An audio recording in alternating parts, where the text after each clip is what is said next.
Hello bachcho, let's see the question. The ceiling of a long hall is 30 meter high. What is the maximum horizontal distance that a ball thrown with speed 45 meter per second can go without hitting the ceiling of the wall? Take g equals 10 meter per second square. Now to answer this question, first we will discuss here the key concept, and here the key concept is projectile motion.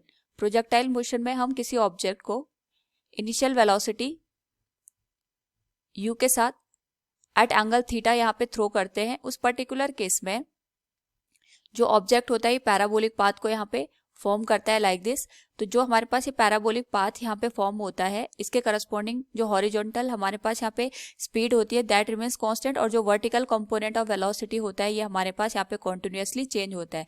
तो इसके respect में यहाँ पे maximum height भी हमें obtain होती है और साथ में यहाँ पे जो ऑब्जेक्ट है ये हॉरिजॉन्टल डिस्टेंस को भी कवर करता है। Now according to the given condition हमारे पास जो सीलिंग है इसकी जो लेंथ है या हम कह सकते हैं जो हाइट है, मैक्सिमम हाइट जहां तक हमें जो बॉल है उसको यहाँ पे थ्रो करना है, इट इज 30 मीटर।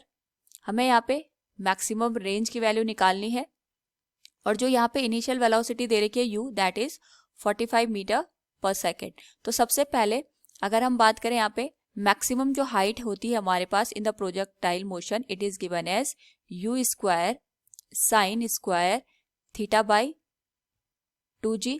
तो इसके करस्पॉन्डिंग यहाँ पे अगर हम मैक्सिमम हाइट देखें तो हमारे पास 30 मीटर तक बॉल जानी चाहिए, लेकिन उसको यहाँ पे टच नहीं करना चाहिए। तो उसकी कंडीशन हम यहाँ पे बाद में फाइंड आउट करेंगे। पहले हम ये देखते हैं कि जो मैक्सिमम हाइट है वहां तक अगर हमारे पास बॉल रीच कर जाती है उसके करस्पॉन्डिंग रेंज कितनी होगी। सो जो मैक्सिमम हाइट है दैट विल बी 30, u की वैल्यू हमें दे रखी है इट इज 45, इसका स्क्वायर हो जाएगा and it will be sine square theta divided by 2 into g की वैल्यू हमें 10 मीटर पर सेकेंड स्क्वायर दे रखी है। सो अगर हम इसको यहाँ पे मल्टीप्लाई करें ना, यहाँ से अगर हम साइन स्क्वायर थीटा की वैल्यू देखें it will B 600 divided by 45 का स्क्वायर हो जाएगा, और यहाँ से वी कैन से जो साइन थीटा की वैल्यू होगी it will be calculated after the taking the square root of the both side. तो ये हो जाएगा हमारे पास 10 square root of 6 divided by 45।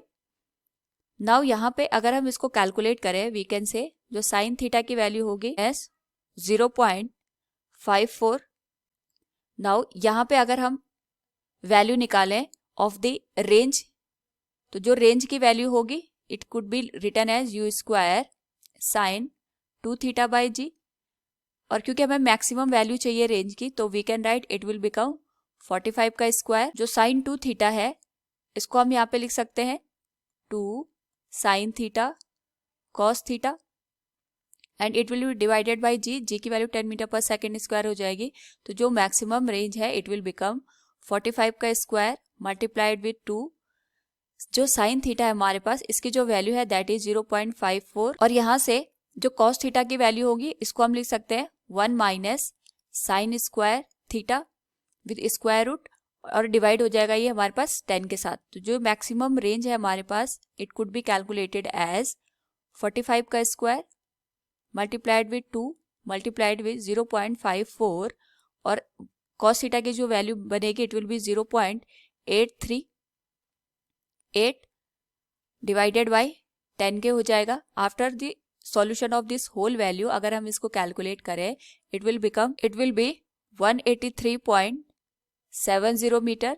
तो ये so it is the maximum range corresponding to the calculated value. So from the given question we can say अगर हम चाहते हैं कि जो हमारे पास 30 मीटर हाई लॉन्ग सीलिंग का जो हॉल है इसको टच करते हुए हमारे पास यहाँ पे जो बॉल है अगर हम उसको यहाँ पे थ्रो करें तो उसके करस्पॉन्डिंग यहाँ पे जो मैक्सिमम रेंज हमें देखने को मिलेगी it will be 183.7 metre. Hope all you understood it. Thank you and best of luck.